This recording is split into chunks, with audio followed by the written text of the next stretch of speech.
Hello friends, स्वागत है आप सभी का एक और नए वीडियो में। आज हम बात करने वाले हैं एनपीएस नेशनल पेंशन स्कीम के बारे में, जिसके बेनिफिट के बारे में हम जानेंगे। दोस्तों, अगर आप एनपीएस में अकाउंट ओपन करवाते हैं तो इसके काफ़ी सारे बेनिफिट आपको देखने को मिलते हैं। खासकर हमें इसका बेनिफिट तब मिलता है जब हमारा रिटायरमेंट हो जाता है, जब हमें पैसे की आवश्यकता होती है और हमारे पास काम भी नहीं होता है।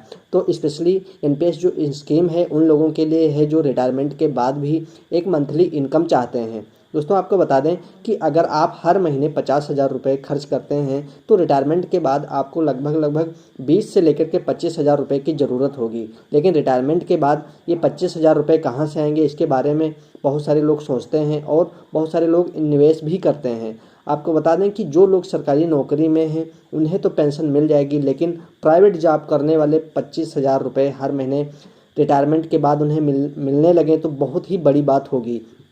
आपको बता दें कि रिटायरमेंट के बाद पेंशन की व्यवस्था के लिए सरकार की बहुत सारी योजनाएं हैं। उनमें से ये एक सरकारी योजना एनपीएस है, जो काफ़ी ज़्यादा भरोसेमंद स्कीम है। खासकर प्राइवेट जॉब करने वालों के लिए एनपीएस बेहद ही वरदान साबित होती है, क्योंकि रिटायरमेंट के बाद प्राइवेट जॉब करने वालों के पास कोई ऐसा सोर्स नहीं होता है जिससे उनकी मंथली इनकम हो, लेकिन एनपीएस के माध्यम से वे हर मंथली इनकम कर सकते हैं।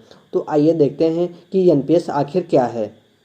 एनपीएस अकाउंट आप अपने नाम से ओपन करवा सकते हैं या फिर अपने पत्नी के नाम से ओपन करवा सकते हैं। इस स्कीम में 60 साल की उम्र कंप्लीट होने के बाद आपको एक साथ 60% आपका, यानी कि जो आपका पूरा अमाउंट होगा उसका 60% आपको मिल जाएगा और 40% पर आप अपनी पेंशन की सुविधा ले सकते हैं। अगर आप चाहें तो पेंशन के लिए ज़्यादा अमाउंट आप रख सकते हैं। ये आप 40% के अलावा 60%, 80% जितना चाहें उतना कर सकते हैं, लेकिन 40% तो आपको कंपलसरी रखना ही होगा। आप 60% ही टोटल अमाउंट का निकाल सकते हैं। वहीं अगर आप इस पर रिटर्न की बात करें तो 9 से लेकर के 10% का रिटर्न बड़ी आसानी से मिल जाता है। और उम्र की बात करें तो कोई भी भारतीय नागरिक जिसकी उम्र 18 वर्ष से लेकर के 70 वर्ष के बीच में है, वो अकाउंट एनपीएस में ओपन करवा सकता है।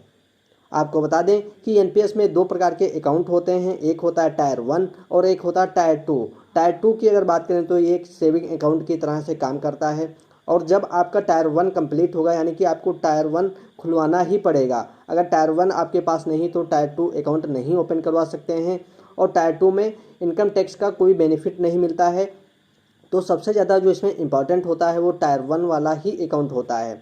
आपको बता दें कि 60 साल से पहले आप इसमें पैसे नहीं निकाल सकते हैं। और इनकम टैक्स के बेनिफिट की बात करें तो इसमें 2 लाख रुपए तक की छूट मिलती है।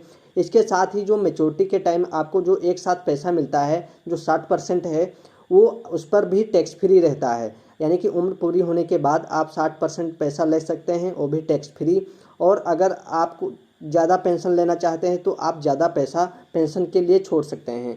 इसे हम एक एग्जांपल से समझते हैं। अगर आपकी उम्र 30 साल है, यदि आपने एनपीएस में अकाउंट ओपन करवाया है और हर महीने 5,000 रुपये जमा करते हैं और मान लो कि 10% के हिसाब से हमें रिटर्न मिल रहा है, तो मैच्योरिटी टाइम पूरा यानी कि 60 वर्ष के बाद आपके पास 1,14,00,000 रुपये हो जाएंगे। जिसमें से अगर आपने 60% पैसे निकाल लिए और 40% अगर आपने छोड़ दिए तो 40% जितना भी अमाउंट आपका बचा हुआ है वो मंथली आपको उस हिसाब से पेंशन के रूप में मिलेगा।